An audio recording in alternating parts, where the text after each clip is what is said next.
মালিক, আমরা দোকানে 2 বছর ধরে কাম করতেছি। ঝড় বৃষ্টি রোদ কিছু চাই না, কোনোদিন একদিনও ছুটি চাই না। সামনে ঈদ আর বাইরে কইছি নতুন হাঞ্জাবি কিনি দুমু এবার।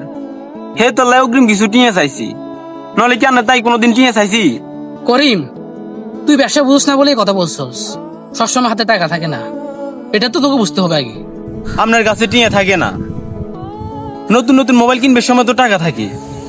2 দিন আগে তো নতুন বাইক কেন কিনছেন, হে তো টিয়া আসিল, অঙ্কা টিয়া কটে গেছে। আজ যে আমরা গরিব যে, হে তো লাউলে জান্না করতে টিয়া নাই। করিম, তোর মুখ কিন্তু অনেক বেশি বড় হয়ে গেছে, আমি খেয়াল করছি। এসব কথা বলার শ্বাস কোথা থেকে ফাস তুই? কারণ আমি হাসা কথা কইছি, হে তো লাশ সাবাস আছে। শুন করিম, এই পৃথিবীতে গরিবের কথা কে শোনো না। কাজ করতে ফেললে কর, আর না করলে চলে যা তুই। আজ যাইতেম কইছি মালিক, তবে যাইবার আগে এখন কথা কই যেতেম চাই। এই দোয়ান, এই চুলা, এই ফিলের এমবে গিনার ঘামের লগে জমি আছে।